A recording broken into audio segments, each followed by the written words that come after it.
Hello, Cancer, and welcome now to Tuesday. Thanks for logging in.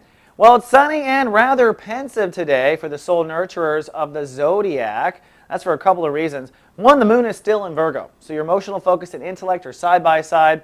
You are easily triggerable right now into a mind game or an old path or old way of thinking, an old poor me. In fact, another setup is that moon is opposing Uranus. Remember, an opposition is a tug of war. So your emotions and your attitude are all fired up.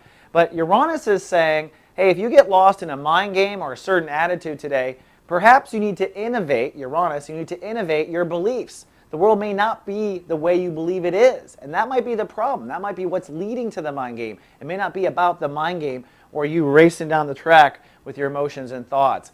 Now, zipping around in the sun, we're in chapter 2 of Sun in Capricorn. Today, Venus is ruling the day. That is creation vibration. That's also love vibration. So love is at our disposal today if we choose to channel it through our beings. And in chapter 2, the best thing to do is to create new.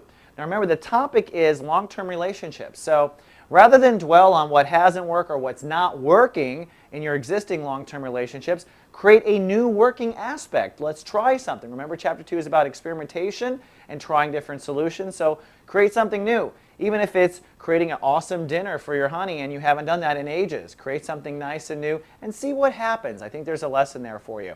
And speaking of lessons, I've got an exciting series to announce here on Soul Garden. It's called Astro Extra, Saturn in Libra.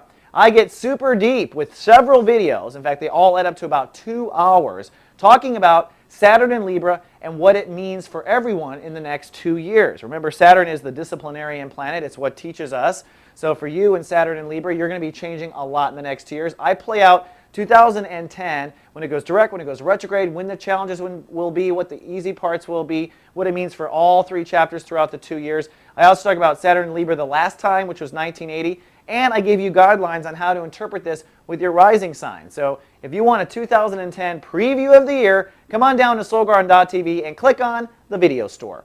All right, Cancer, that's all I have for the day. I'll see you tomorrow with more. Live, love, be. Soul